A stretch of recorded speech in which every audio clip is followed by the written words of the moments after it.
Okay, so tell me about array lists. What are they, and how are they better than arrays? Go ahead. Okay, what does that part mean? Of reference type items. What does that phrase mean? Can I have a soda? I'm very depressed now. Okay, go ahead.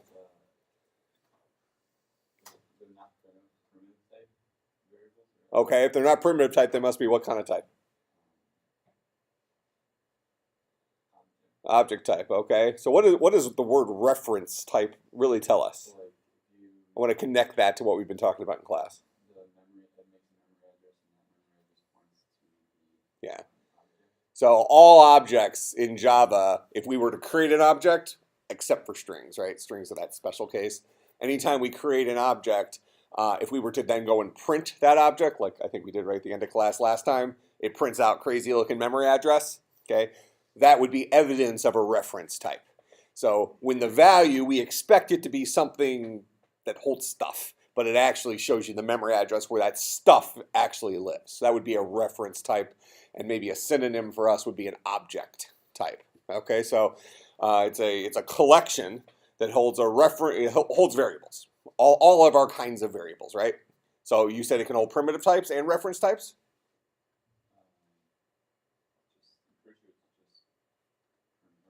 Just reference types, yep. Okay, so, and how is it better than arrays? Okay, and how is that different than arrays?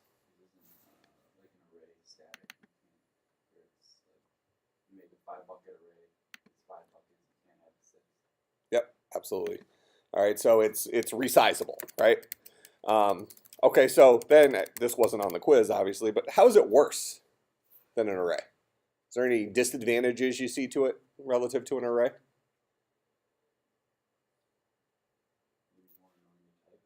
It's more annoying to type. Oh, there could be some truth to that, yeah. But in an array, we have that, like the algorithm we can use for calculating memory address that we might not have with an array list. So it might be faster to have an array. Okay, so you're speculating maybe how array lists are actually implemented. The actuality is array lists are implemented as arrays.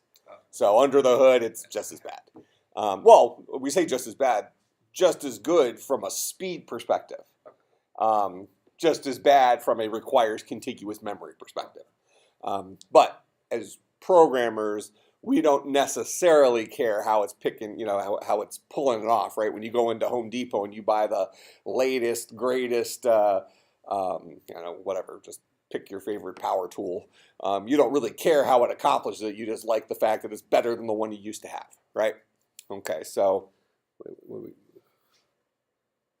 fine, I'll move you to trash. I obviously got the point on it because you need to reinstall it. So yes, No, I tried reinstalling. It did not work. So we've dropped it down to the point where we believe it is the Java runtime. So we're going to check that here. Library Java virtual machines. So let's edit this guy.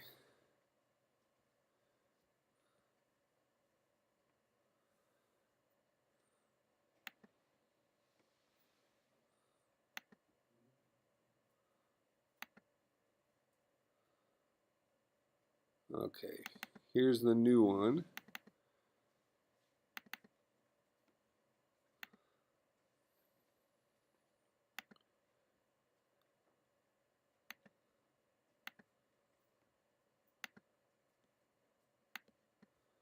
So now let's kill this.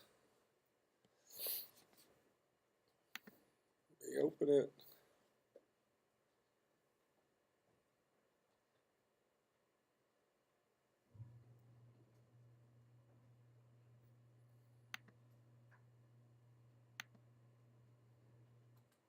Just out of curiosity, what if I just create a brand new project here? We'll call this guy test. And inside of test, we create a new class. Call this guy driver. And I'll go ahead and give myself a main real quick.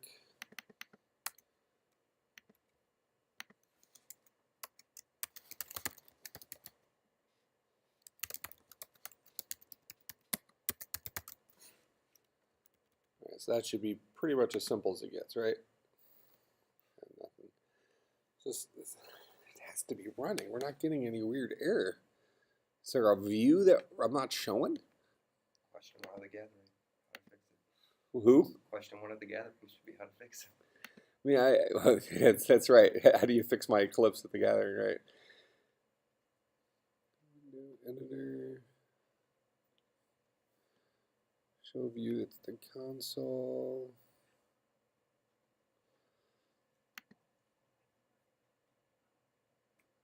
Actually, maybe that's the issue. I just showed the console and it's not showing.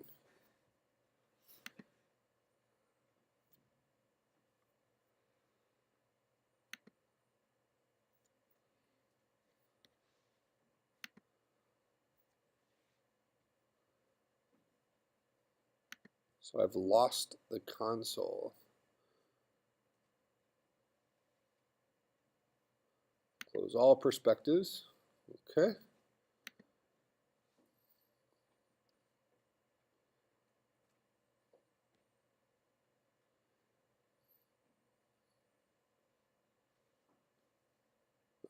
That's good. So I don't have perspectives anymore. Okay, Java, there's a default perspective. Okay. And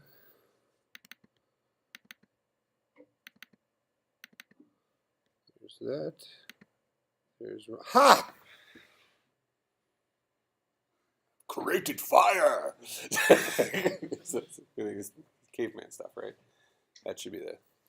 That's weird. But actually, before didn't it like pop up a thing up here? Probably why. Well, some point my tremors had me close something that I wasn't supposed to close. All right, so we're back in business. It looks like, which is good. But at least last class we got to look at review compiling it at the command line and running it, so we weren't completely out of luck. Let's see, what class is this? 250. No, yeah, this is 250, right?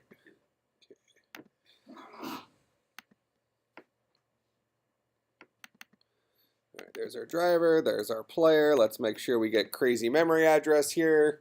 Actually, we won't right now because we were, last time we were talking about getters and setters, right? Remind me, what's a getter and setter? What are those guys for? Why do we need them? Secondarily, you could answer the question of where's my coffee?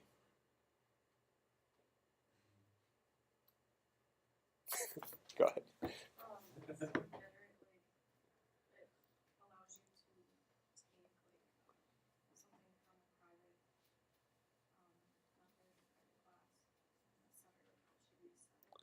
Okay. So setter lets you change the value of it. So historically, those guys were called mutators. That was the old school name. Now cool kids call it setters and getters. A getter allows you to grab a private member, private field from a class. Now, classes are made up of 3 different members. What are the 3 members that make up a class? I just mentioned fields. So what are the other 2? Constructor and methods. Yep. So the 3 members of a class are fields, which are our variables owned by the class. Constructors, the dudes who actually build instances of the class for us. We connected that to like the idea of a real life contractor or something last time, the dude we pay money to build our house. And then 3 methods, those reusable things, but these guys belong to the actual class. All right. So now, what does it mean to make a field? We haven't done this with methods yet, but it means the same thing for methods. But what does it mean to make a field private? What side effect does that have? When I go in here to player, and I make these 2 fields up here private, what does that ultimately do? What's the side effect of that? It's okay, limited in terms of where we have access to it, right? So when I make this guy private, we only have direct access to that guy within the class name player, which means that by putting private in front of it there, we've lost access to do something like, what was it, P dot, was it like jersey number or something like that? It's not going to let me finish it because it's not accessible. Jersey number. So if it's not spelled like that, assume it is. All right, so we cannot do that now because we've made it private. And if I hover over this guy, it's going to say this field player jersey number is not visible. Okay, it's been hidden, it's private, so it's not visible here. It's not in scope here. It's only visible if we try to access it directly inside of the player class. All right, so what are some possible fixes here? It gives us as options. We can change the visibility of jersey number to something called package, which is the default. We could also change it to public. Or we can create a getter and setter for jersey number, which we've kind of already done. All right, so by making it private, we limit access to it. Now, why would we want to do that? What's the advantage of going into player and making these two variables private? I think I recommended last time that you make all fields private and then loosen the reins if it makes sense, right? So why am I encouraging you to make them private?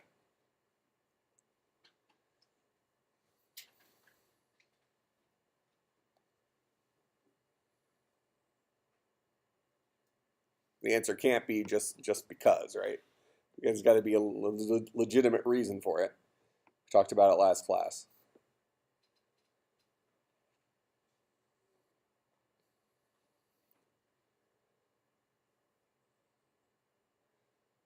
And it's probably not because we just want to make our lives more inconvenient. Well, I used to be able to just access the variable. Now I have to write methods to give me some sort of access to it. It's to do with reading and writing, right? So by me making it private, now yes, I have the additional, quote, headache of having to create getters and setters and whatever makes sense. Now, it might be that a setter does not make sense. You might build an object and never have the intention or the desire for an external person to change the value of a jersey number, for example. But you still want to provide them with the jersey number. They still need to be able to get at that value, but not change it. We can't do that without making it private. Okay, if we make it public or we leave it default, if we don't put anything on the front of this, the default security level is something called package level, which means that everything inside of, in this case, the default package would have access to it. All right, that's the default value. But the second we make it private, we've said you can only directly access this guy inside of this class. If I don't have it private, I can't just give read access to it outside of this. It's read and write.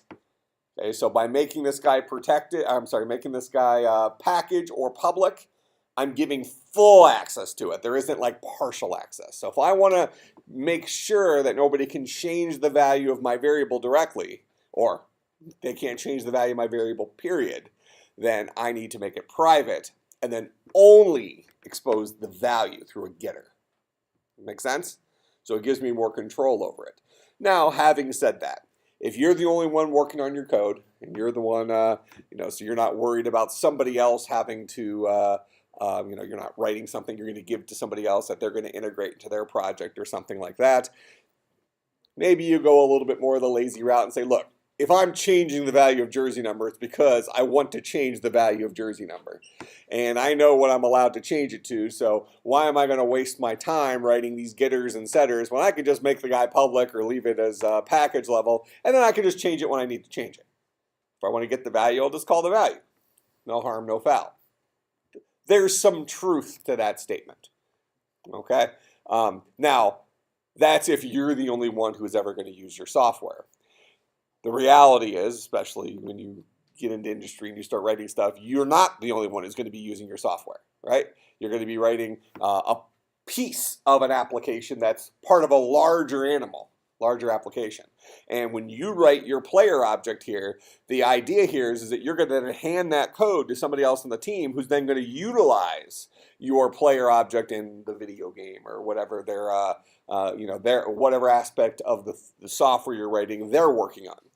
And if you need to protect certain aspects where you're like, okay, well, this variable should never change. Its initial value is integral to this guy functioning.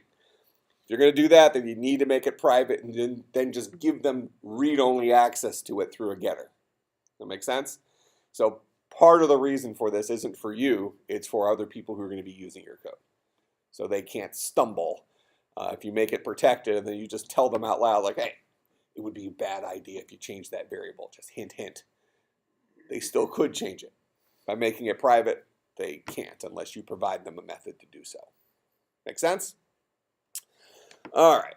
So back out here. Here's us using our jersey number, get jersey number getter, okay, which used to be called a accessor method, giving you access to a private member. Setters used to be called mutators, allowing you to mutate or change a private member. Now at this point, we've just written get jersey number here. We have not provided a mutator. So if I were to write a setter, somebody give me the method header for a setter. Remember, the purpose of the setter here is going to be to change the value of jersey number. And the name isn't necessarily important. I mean, it probably should be meaningful. But so kind of going back to what we talked about last class, getters and setters are nothing special. They're just descriptive names we're giving to methods that happen to either allow you to get the value of a private member. So for instance, this guy could be called elephant. He took no parameters because the value we're getting we happen to describe in the method name called jersey number, and it returns the jersey number. That's what that getter does. What would the method header for a setter or a mutator look like for jersey number? Give me an example of that. Okay. Okay. Set jersey number. Just open close parentheses like that? Yes. Okay.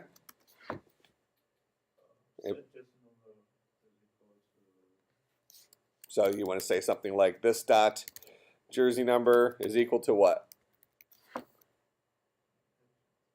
Huh? I'll give you a hint. The fact that you're having trouble coming up with what I should say here probably says there's something wrong with what you wrote here. I want to set jersey number equal to something. The purpose of this setter is to allow an external entity to provide me with a value that I'd like to set jersey number to, right? That's the whole purpose of this guy. Have I provided any value there? I haven't required any inputs. So I probably need to take a parameter here. All right, so what do you want to call it? Could be any variable name you want. Probably something that's meaningful, but you might call it something like new jersey number, something like that. And that guy is going to need to match the type of our jersey number, which is an int. All right, so what does set jersey number take as a parameter? It takes in, as an integer, the new jersey number that you want to set the guy to, right? And like I said, you could have named this whatever you wanted, but we talked last time about, or it wasn't last time, the time before that, about variable names, us creating variable names that have some meaning to them, right? Because Java doesn't have some of the ability to do descriptive stuff. I think I showed you Swift and Objective-C. If I didn't show you Swift, I showed you Objective-C last time or 2 times ago. That kind of showed that creating an object would be init with jersey number and player rating. You know, it was almost like a sentence to write the constructor for that guy. Java uses an older C++ style. Older is not even fair. Uses a C++ style syntax, which loses a lot of that built-in forced descriptiveness. Therefore, as good programmers, we need to add our own descriptiveness in through the names of our variables. Make sense? I mean, Java's not going to care if we call this guy ABC. As far as Java is concerned, this guy takes in an int, regardless of what you call it. But now we've lost the semantics of what this parameter is. So by calling it New Jersey number, we kind of expect that this guy probably wants us to pass him a New Jersey number. Make sense? All right. So what do you want to set the old Jersey number to? New Jersey number. Good. All right. And just Java's going to still scream at us here.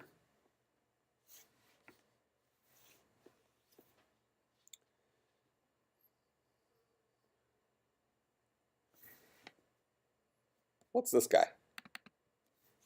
What does he represent there? When I say int in front of a method name, what does that imply?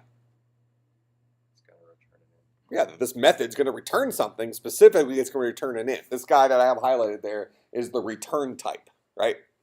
Okay. Do I need to return anything here? I'm taking in a value. I'm setting a value. Okay, so you want me to change it to void? Yeah, he said it first, so you don't get credit. Oh, okay. Yeah, just saying. You know, so I mean, we're still working back up to the missing coffee. I already got your Christmas present too. Oh, really? Yeah, I got you like $100 Starbucks gift card because he keeps bringing me Starbucks. And trust me, his grade is not benefiting from that. All right, so we're going to make this guy void. The Starbucks is expensive, isn't it? And I get like a venti caramel macchiato. I mean, that's like a $5 drink, isn't You it? gotta get no foam. Depends if your couch is internet. Well, I don't know if that necessarily is. It depends. I mean, I think $5 for a cup of coffee is expensive, period, isn't it? I mean, oh, it's not? Well, I think you go to a real Starbucks, though. I got the sticker and everything on it. Yeah, I get the real deal. Suck-ups, right? Okay, don't stop. Yeah, whenever you want to bring me an offering, just make sure it's low sugar, low carb. I'm just saying, just throwing it out there. All right. So this guy's going to be void because we're not going to actually return a value, right? Okay.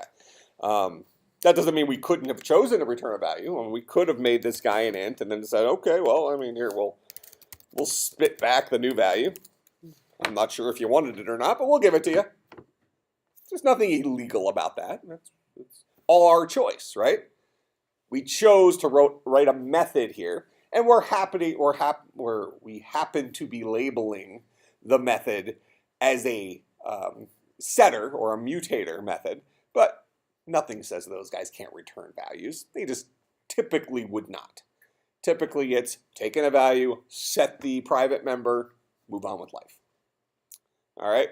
Now, one thing you could do is maybe you could have this guy return a Boolean, and maybe you might ask a question in here. If new Jersey number is greater than or equal to 0,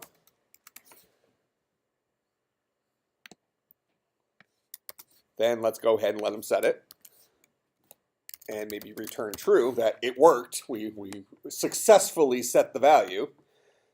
Otherwise, if we're still kicking down here, we'll return false, which means that, hey, you must have given me a negative number. I'm not setting the Jersey number to a negative number, so I'm not going to change Jersey number, but I'll spit back out a false telling you that I did not change Jersey number. Make sense? That would be a reasonable reason to have a return type for a getter, or I'm sorry, a setter. Okay, but that only is it. You only would do that if it made sense for your application. Okay. Now, one cool thing with Eclipse, let me go ahead and delete these here. I can right click out here and I can go, I think it's called source, right? Yep, source. And then I can do generate getters and setters. This guy's going to bring up this little pop-up. It's going to say, oh, well, which private variables do you want to create the getters and setters for? And I can hit drop downs here, and I can be more specific. I can set the get or set. If I only want getters, I can just have it create the getters. If I want to have it create everything, so let's say that I want it to be able to get and set the rating, because as somebody improves, their rating might go up, right? Okay, but maybe their jersey number doesn't change, even though I think in real life jersey numbers could change, but just so we can see the difference here. Jersey numbers are going to be read-only, so we're only going to let them get the jersey number. Okay, and then I just hit OK here. And you could choose these other things down here. Do you want them to be public, protected, package, private, blah, blah, blah. You want them public. I'm trying to think of a reason why you'd want them on anything other than public, and for getters and setters, I don't think you would. So I'm thinking this must be kind of a generic form that they maybe use for different things in the application. Okay, so basically leave everything alone. Don't touch anything except the stuff up here for your methods. Hit OK, and it puts them into your code. All right, so nice, convenient trick that Eclipse does for us as a programming-centric super editor, right? So it just saved us a little bit of time of having to write these things. Even did our return statements there, did our set stuff here. We don't have our logic in here for setting the rating. Make sure they give a rating greater than 0 or something like that. Well, I suppose if somebody really sucks, it's like they're like a -4, and I'm being nice. Right? But generally speaking, you might want to wrap this guy with some sort of logic. So just so we have that as an example, we might say, if rating is greater than or equal to 0, then let's let them set the value. So we're just modifying a little bit what Eclipse gave us. Just throwing some logic in there. Otherwise, we won't touch it. We won't even let them know that we didn't touch it. We just won't touch it. All right? So we're conditionally changing rating here based on the value they pass in. Make sense?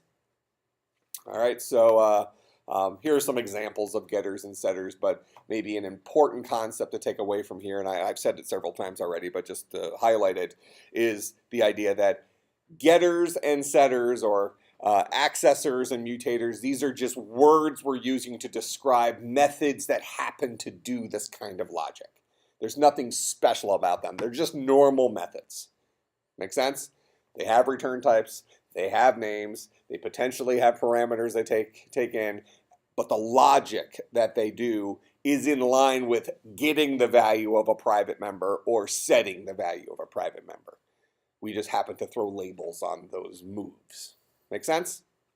Yeah, there's nothing special about the syntax that makes a guy a getter or a setter.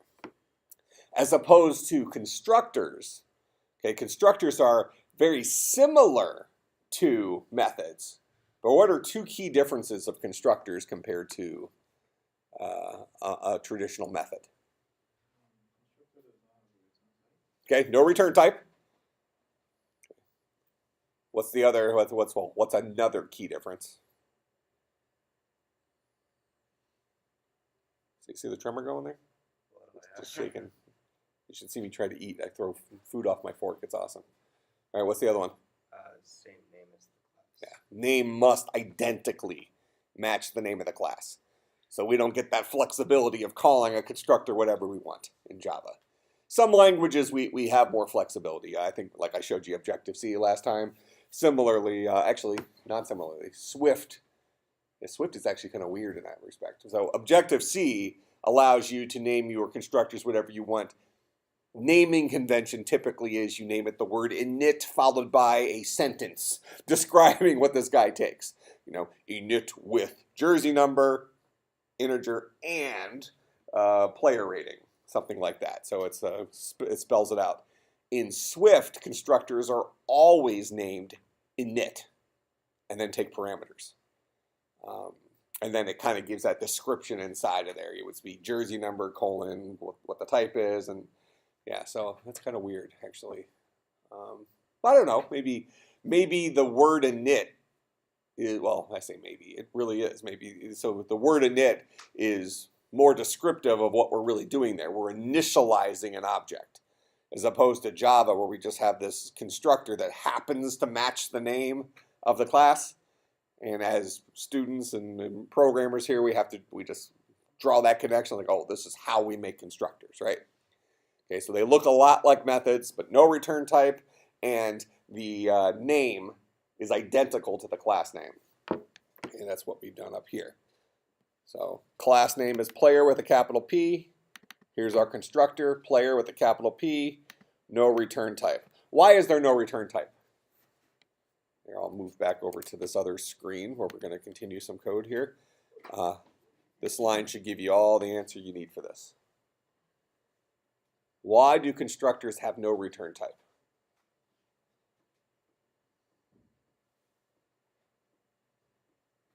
Go ahead.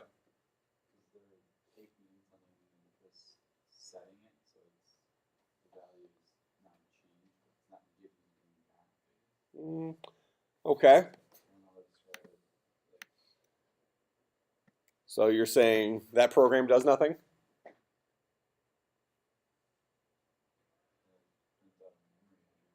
Okay. It will. It's pretty related to what the answer to the question is. So you just said it gives nothing back. It clearly gives something back. Well, it does. So why do constructors not have return types? This is the constructor. That's the constructor portion, right? That's me actually calling the constructor of player. And this is me creating a variable of type player, and the value is going to hold whatever's returned by the constructor. All right? And these are reference types, as the book referred to them for our array list, right? Okay, so why is it that in our constructor for player, this guy does not return a value? Yet, clearly, when we use the constructor, a value was returned because we went and printed it out right here. So why is it that constructors don't have return values, return types? Because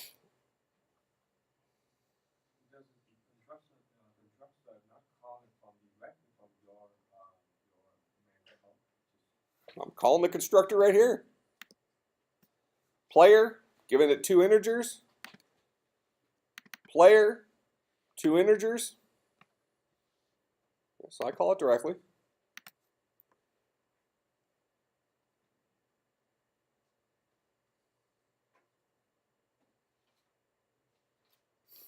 Oh, you know the answer, Bakari?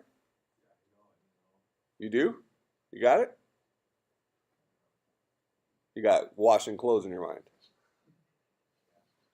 If you missed that, he skipped class last time because he had to do his brother's laundry. It's such a stupid excuse, it's probably true. So why no return type here? If I created 30 different objects here, so here I'm gonna make up an object. We're gonna pretend like we had created the class already. So I'm gonna say, is that how you spell alien? Yeah, alien A is equal to new alien. We'll call them.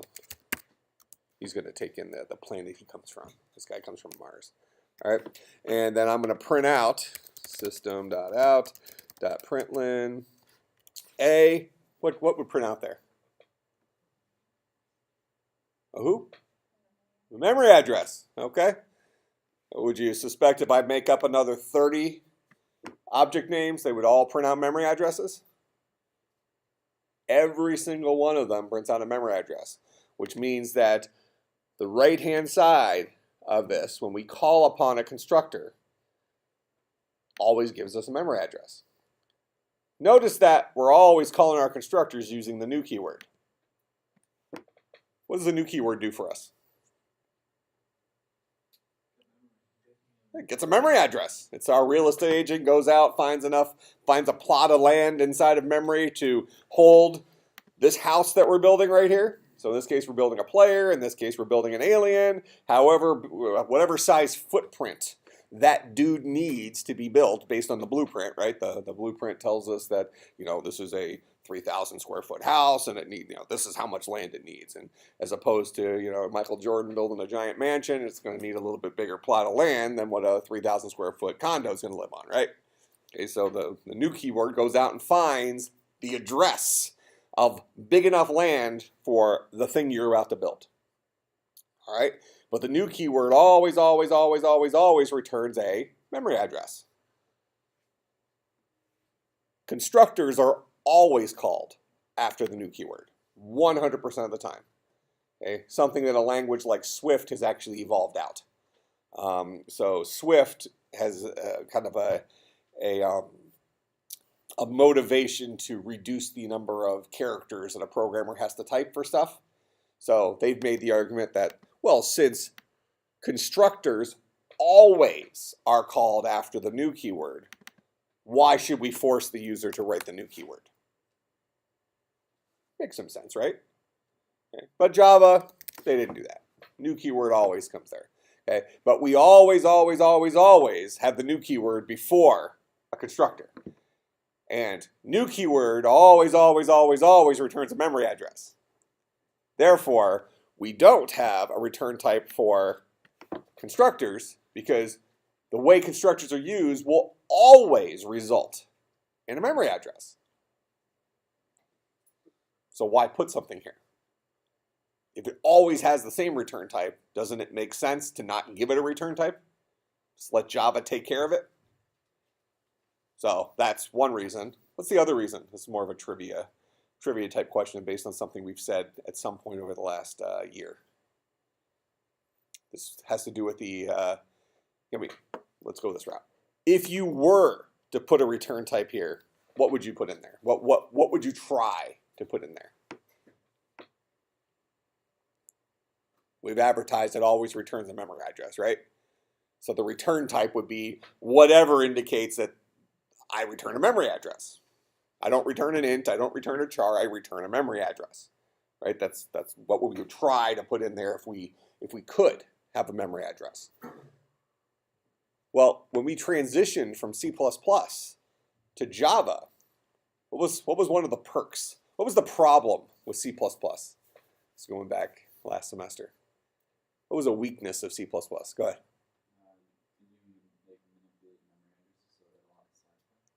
Okay, so it gave us a lot of control over memory.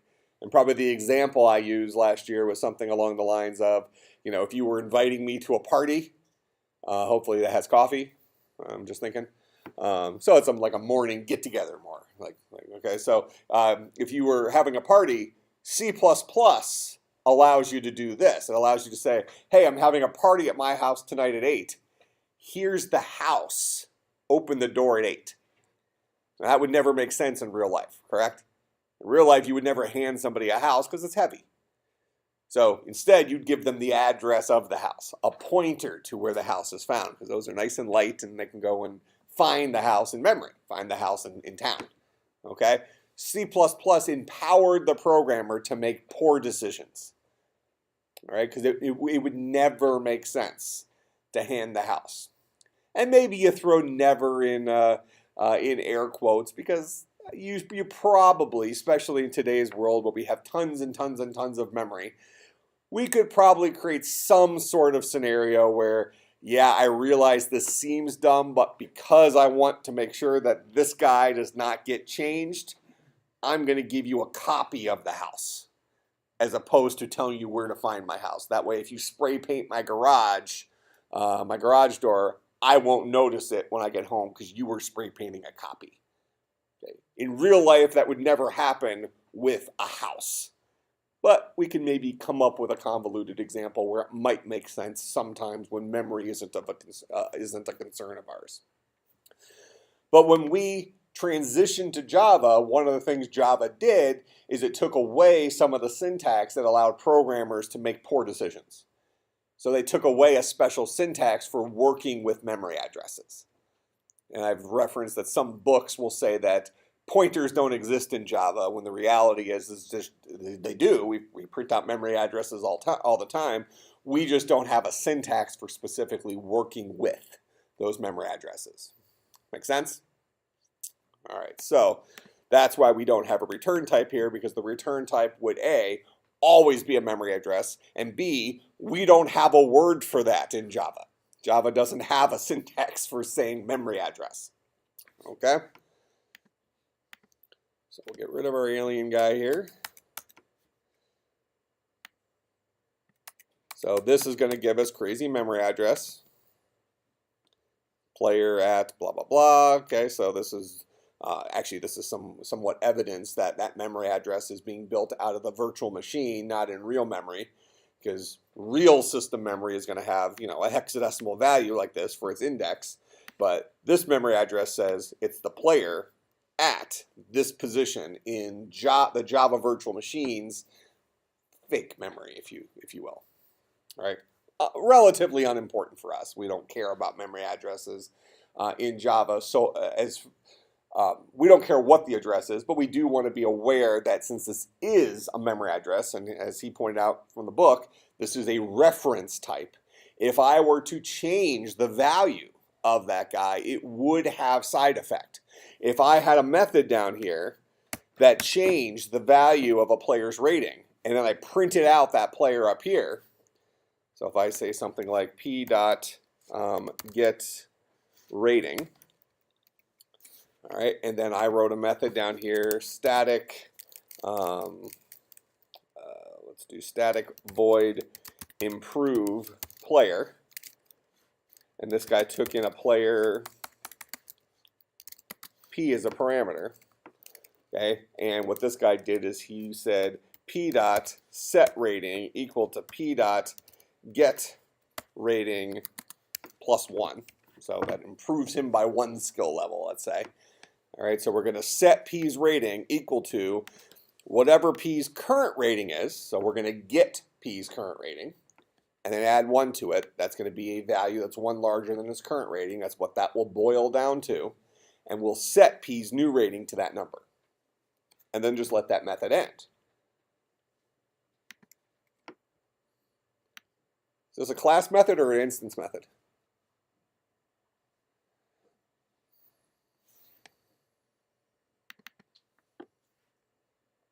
It's got static out front, right? It's a class method. How do we call class methods? We define them with the word static out front. How do we call them?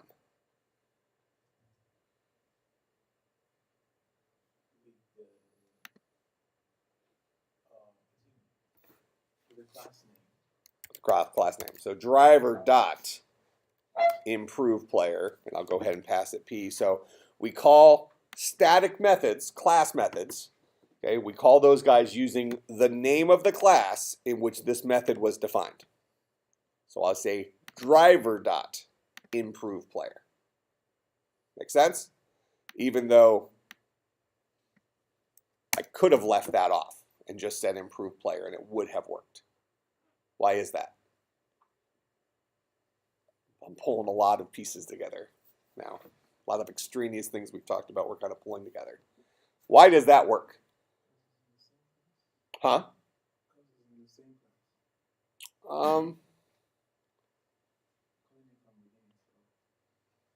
You're along the right lines there, but it's not because it's in the same class. Because I certainly could have done this. I could have written a method void do something that takes nothing, and I don't know, does a system.out.println blah,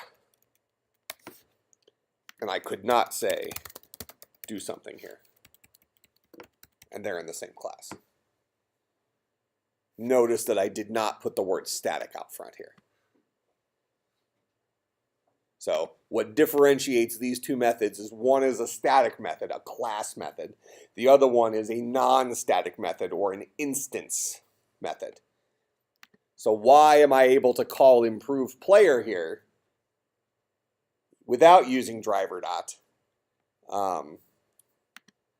But I could not call do something without doing something else. Driver dot wouldn't work for this either. Go ahead.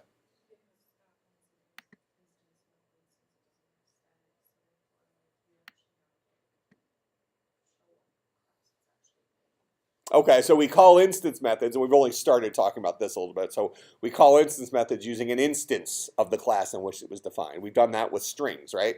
We define a string, we call s.length, s.char at. We use the instance of the string, not the name of the class, but the instance to call those methods. So that's a true statement, but specifically, why doesn't that work there? And let me give you some context.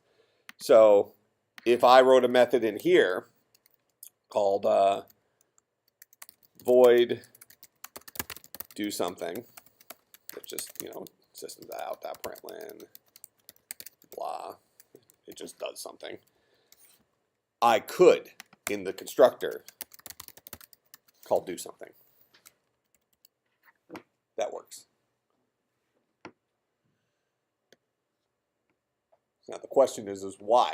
Why does do something work here without putting, I would preface this by saying this dot do something. That's how I would write it, because I think you should always use the this keyword. We talked about that last time, that there's a speed advantage to it, right? So you don't have to look through scopes to find the stuff. All right. So I always prefer to do this, but for the sake of this drawing a bunch of things together here, we're going to leave that off. This works in here. I have a method that's an instance method. It's a non-static method called do something that does something, and I can call it directly without anything in front of it in the constructor. Over here in driver, I have a method. It's literally the identical method, right? It's written the same way. It's a non-static method, but I could not call it without anything in front of it inside of main. The question is why? It's a very important concept, but it's I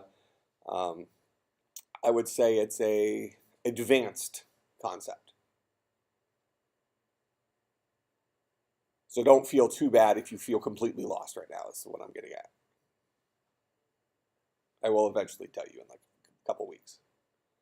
We'll just sit here silently. Well, not silently. I usually babble, but anybody want to take another guess? Okay, that is true. Why? What about main makes this illegal? What about this constructor makes this legal? Static in main. Okay, oh, it is. So main has the word static here. So now we have this idea of this something called context. Okay, the context of the situation. What's going on right now? While I'm living inside of this scope, while I'm living inside of this opening and closing curly brace, I am inside of a static context. All right? Okay. I'm living inside of something that is owned by the class, not an instance of the class.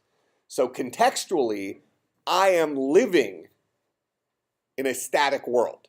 Therefore, I could directly call other static members that live in the same static world. So in main is a static method inside of class driver, just as improve player is a static method inside of class driver. Do something is a non-static method inside of class driver. I cannot directly call it using without something in front of it, because I am in a static context and I only have access directly to the other static members. Conversely, if we come over here to player, this does not have static in front of it. So I'm in a non-static context inside the class player. Therefore, I would have direct access to non-static members of class player, and this guy is a non-static member of class player. Make sense? So you can directly call members of a class that are in the same context as you are. Now, that's a little bit of a difficult concept to wrap your mind around. So that is more reason to always explicitly say what you mean. I want to call the improved player method owned by the driver class. Whether I was allowed to call it directly there or not, I'm going to explicitly say that's the guy I want to call, because now I don't have to remember how contexts work. Make sense? It's an important concept, especially if you're reading other people's code, because you will find many programmers who don't use the name of the class and don't use this dot. So like, for instance, this dot won't work in here because we don't have an instance of this because we're in a static context. So if I wanted to do that, I would have to say driver D is equal to new driver, and then I can say D dot, do something there. This would not be something you would commonly do, but that will make it compile and work. Okay? Because since this guy is a instance method and non-static method, and I'm inside of a static context, I would need an actual instance of driver in order to call one of his instance methods, one of his non-static methods. As opposed to this in here, I can say this dot.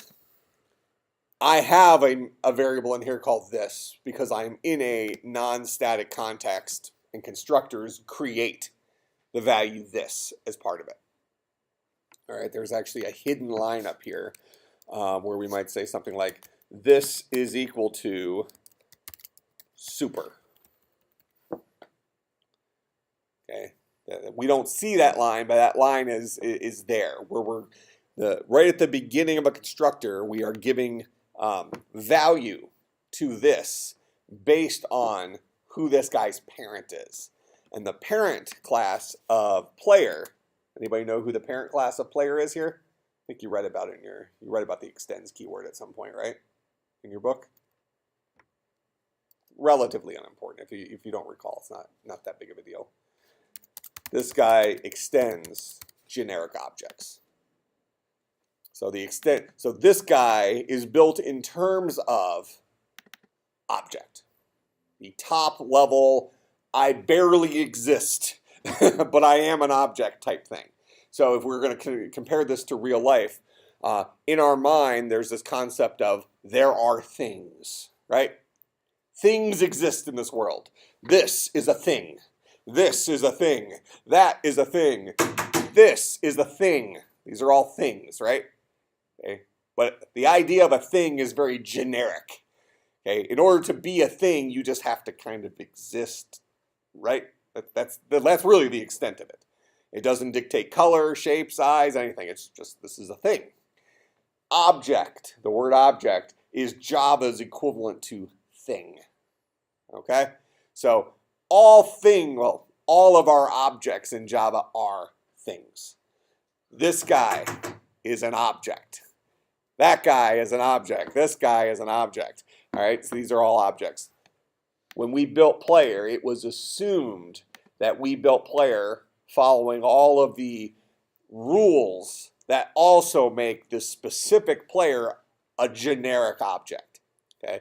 If we were to sit here and really debate this would be more of a philosophical debate. We would say, what are the characteristics that are similar between this and this? What makes both of these guys things? Okay? And we could probably come up with some sort of relatively short list of what does existence mean? Okay? I think I should get some credit for Christian worldview in there at some point, right? There's a half a point minimum in there. All right, so that's what object is in Java. It's Java's attempt to capture whatever the most basic thing that could exist might be. So all of our objects, at some level, extend that guy. Because we actually could have a player extend a, if we had a class called person, all right, we haven't written that, where a person, so all players on a team are people, okay, but some of us aren't athletes, right, so we might not be players, but all of us are people, and people are things, right? People would extend the idea of, hey, I exist, okay, kind of getting that, kind of where this guy comes from. It's getting a little bit abstract, I guess, but that extends object thing is invisible here. And we could leave it up there. It wouldn't break anything. But that's included for us because all objects at some level extend object. Therefore, when we're in here, we are in an instance context or a non-static context and can then directly use non-static or instance members. So for instance, in here, I didn't have to say this dot, well, actually I did have to say this dot jersey number. We talked about this last time. Why is that not kosher?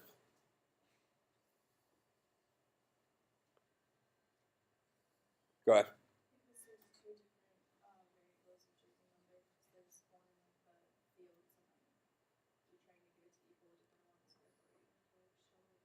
Okay, so variable numbers always resolve to their what? Yeah, to their most local definition. So my use of jersey number here and my use of jersey number here both resolve to that jersey number. The most local scope, we find jersey number. So I needed to say this dot jersey number here to reference this guy up here. Right? So I had to use this dot in front here for a different reason than what we've been talking about the last few minutes. I had to use it here to differentiate between the parameter coming into my constructor and the field that's owned by this class. But if this guy was called JN, I would not need this in front of jersey number because I am inside of a non-static context, and therefore I would have direct access to the non-static members within the same context. So I'm in a non-static context of the player class. These guys are in a non-static context of the player class, so I would have direct access to it, even though this dot jersey number is perfectly fine. And by putting that in front of it, you now have allowed yourself to not worry about contexts, right? It's an important concept to know. It's a concept that I believe you will stumble upon having a good grasp on at some point in your programming career. But if you always say this dot when it's appropriate, or driver dot, or whatever the name of the class is when it's appropriate, you don't have to worry about the idea of context right now. It takes care of itself because you explicitly say, I mean that guy. I mean that guy. By saying this dot or class name dot. Make sense? Because we have enough stuff to worry about. All right. So let's flip this back to where we were.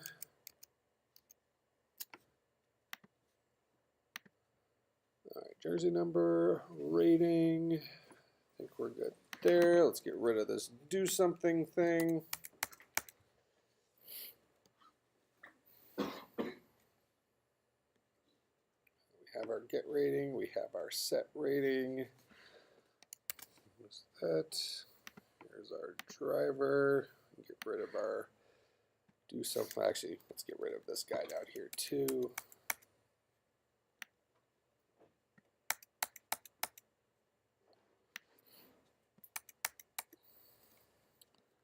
Okay, now if I were to create an array list of players, that means that I want to have a collection of players.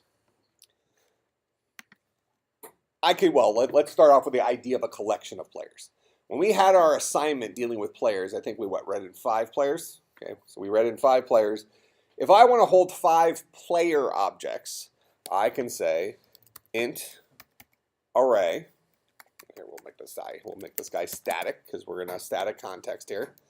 Okay, so I'll say int array players is equal to a new int array. I'm sorry, I'm confusing you here because I'm confusing myself. I'm not creating an integer array, I'm creating a player array. So it's going to be a player array, players. And this guy's going to be equal to a new player array of size 5. That creates 5 buckets, each capable of holding a player. Okay? Similarly, if I want to create an array list for players, I would say static array list of player, call this guy players2, is equal to a new array list of player, like that. And then it wants me to import the array list from java.util. Okay, so that's how I would create an array list to hold our players. This array list allows me to hold an arbitrary number of players. This array list allows me to hold exactly 5 players. Make sense? If I wanted to add P to my first array, I would say players at bucket 0 is equal to P. Similarly, I could say driver dot, and here, let's stick with my advice. Driver dot players at bucket 0 is equal to P. Driver dot players2 dot add P. So that puts P into that array list. That make sense? All right, so remember your assignment dealing with our players. We had our menu, read all this stuff in. I want you for Tuesday to convert that to use player objects. All right, you pretty much have your entire player object already. Okay, but instead of keeping track of, remember we did that one with parallel arrays, you had all of the jersey numbers and you had all of the ratings. Now I want to have a single array or array list, you can choose, containing player objects, where each player object houses the jersey number and the rating. Make sense? And I'll go ahead and, since driver doesn't do that much here, I'll go ahead and I'll paste our player class inside of Slack. Okay? Everybody make sense what I want you to do? So upgrade that assignment dealing with players to not use parallel arrays, but instead use an array of player objects. Okay? Don't forget about the get-together, and I will see everybody on Tuesday.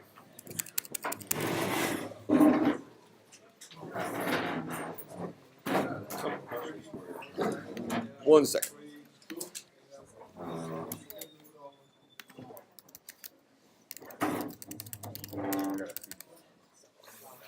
It's not a big deal. I don't know.